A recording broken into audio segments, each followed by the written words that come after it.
Hello lovely student, welcome, thank you so much. তো আজকে আমরা হিন্দু ধর্ম এবং তার পরিস্থিতি সম্পর্কে জানব। হিন্দু ধর্ম মূলত গঠন হয়েছে প্রথম সনাতনভাবে আসছে, মানে সত্য হিসেবে আসছে। তো আসার পর এখন এই হিন্দু ধর্মকে পরিচালনা করতে গেলে দেখবা মনু সংহিতা আছে, যেখান থেকে মনু আবির্ভাব হয়েছে। মানুষ সব জলে ডুবে গেছিল, জলে ডুবার পরে উনি কী করছে, মানুষকে রক্ষা করছে। তারপর থেকে দেখবে ওখান থেকে তোমার বয়ে আসছে মানুষ সৃষ্টির একটা জগৎ। তার আগের পুজো অর্চনাগুলো বেদ, বেদান্ত, আরও অনেক কিছু, অনেক পর্ব। যেরকম তোমার মনে করো যে এই বুক তোমার জানা লাগবে সবার আগে। যে কোনো একটা ধর্ম তোমাকে জানতে গেলে তোমার সেই ধর্মের ক্যাটাগরি বুক, বইগুলো তোমাকে সিলেকশন করা লাগবে। যেরকম গীতা, গীতা কী হয়েছে,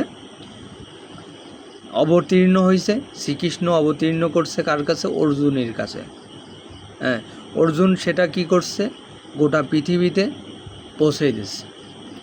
এবার তোমার বেদ, যজুর্বেদ, সামবেদ, ঋগ্বেদ, অথর্ববেদ, এগুলো কার কাছে আসছে? ঋষি ব্যাদ বেশের কাছে।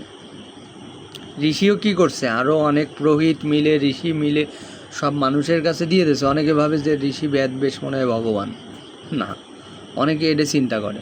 এবার তোমার পদ্মপুরাণ, এগুলো অনেক আগে পূর্বেকার কিতাব। এগুলো না জানলে পরে তুমি ধর্ম সম্পর্কে কখনোই তোমার ভিতরে মানে অ্যাকচুয়ালি কোনো কিছুই তুমি জানতে পারতে না। তোমাকে পদ্মপুরাণ জানা লাগবে, 18টা যে পুরাণ আছে এটা তোমাকে জানা লাগবে। এর গরুর পুরাণ, পদ্ম পুরাণ, ব্রহ্ম পুরাণ, হ্যাঁ, এরকম মৎস্য পুরাণ, এগুলো তোমাকে কী করা লাগবে, জানা লাগবে। তুমি যদি এগুলো না জানো তাহলে তুমি ধর্মের মেন ক্যাটাগরি কখনো আসতে পারবা না।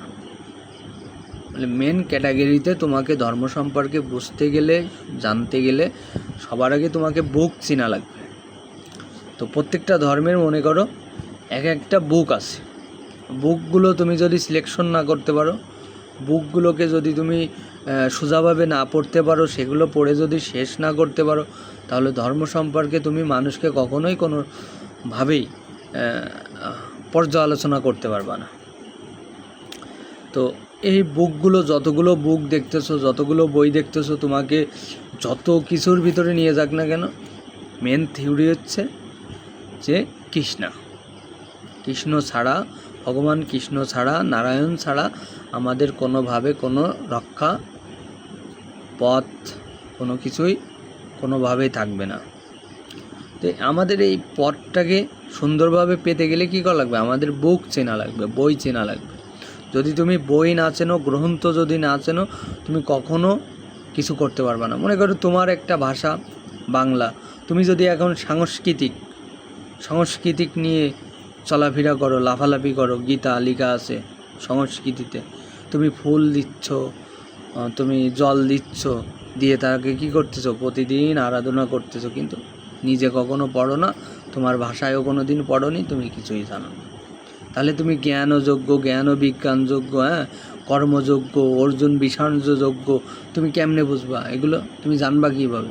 তাই তোমাকে পড়তে হবে, না পড়লে তুমি কখনো বুঝতেই পারবা না। এই জন্যই তোমাকে সবার আগে তোমাকে কী করা লাগবে, গীতার 18টা শ্লোক তোমার মুখস্থ থাকা লাগবে। এরপরও কী করা লাগবে, গীতা তোমার ভাষায় বোঝা ছাড়াও তুমি আরও কয়েকটা ভাষায় তোমার বোঝা লাগবে, সংস্কৃতি ভাষায়ও তোমার বোঝা লাগবে। তো তারপর যদি তোমরা না বোঝো, তাহলে পরে কখনো ধর্ম সম্পর্কে তোমাদের কারেক্ট অ্যান্সার, কারেক্ট বুদ্ধি, পরামর্শ কখনোই আসবে না। এভাবেই তোমাকে ধর্মর একটাভাবে আগে বুক জানা লাগবে, তারপর তোমাকে কয়েকটা ভাষা জানা লাগবে, তারপর তোমাকে বুঝতে হবে। তাহলে একটা শ্লোক, এই যে আমি যে 7টা বিষয়ের উপরে যে আলোচনা করলাম 7 পার্টে, তো একটা শ্লোকের মাত্র এক থিম আমি আলোচনা করলাম, তাতে আমার কয়েক ঘন্টা লেগে গেল।